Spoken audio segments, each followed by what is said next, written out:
8. There was darkness now around Judy's meadow. It had won its fight with the sparkling stars, and the platform dance was over. As bats and owls slipped into the night, so did the dancers scatter themselves across the hills. The boys striding away through the woods of Lisnagorna, and the girls cycling back to their yard streams, frightening the midnight fairies with their downhill speed. They had squeezed the last drop of merriment out of Judy's platform dance, leaving behind them the love-inspired Patsy and his charmer, Nell, with their 2 knotted bikes and their budding romance. A few little sighs seeped out of their tender young eyes, and an almost sickly feeling of departure flew back into them. They and their whispers, little words of promised love pounding inside in their heads, had to go their different ways. She upon Tim's rusty old heap, and he on old Gasper's razzle-dazzler. Their hearts beat fast, and their pedals spun even faster as they rushed like 2 small birds to their separate roosts. Patsy headed into the arms of his worried mother, who had stayed up waiting for him.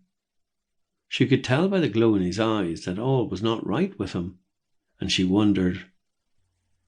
Nell continued towards the gloomy gates that would imprison her for another year's drudgery, maybe more. Patsy would now be her inspiration, and Tim had already drawn up plans for her flight out of Tipperary. She would take her master's best cow to the autumn fair to sell. With the silver coins that Tim had saved for her, she would take a few more silver coins from her master's tobacco jar. These the old miser surely owed her and would never miss. However, as she now whisked her rusty bike nearer his gates, she felt nothing but loneliness coming down on her shoulders. She must put aside the wondrous stars and the smiling moon, must put aside the silver clouds and the merry voices of the night-time ghosts that followed alongside her in the roadside bushes. Her world of beauty had stopped with the clock, replaced with her fears for the laborious days ahead. After a few hours of fretful sleep, she would take her sore limbs out to the 2 angry sows that were waiting to be fed. And yet, just this once, the platform dance had been a beautiful night for her, and worth all the endeavours of herself and Tim. It had been a wondrous night too for her sisters and brothers, their world ablaze with the fires of their laughter. They had jumped out from the home fireside and frightened life itself. Their years of youth would flit away, and one far-off day they'd have the aches and pains from years of rainy fields, and would find themselves hugging the potato sack close around their backs to keep the warmth inside in them. Perhaps, as they pedalled their bikes through the hilly breezes, 1 or 2 old women in the nearby cabins would turn in their sleep and cock an ear, listening to the tinkling of the young girls' bike bells.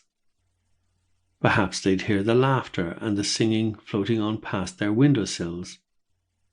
Perhaps they'd recall the days long ago when they too had pedalled off to a platform dance in Judy's meadow.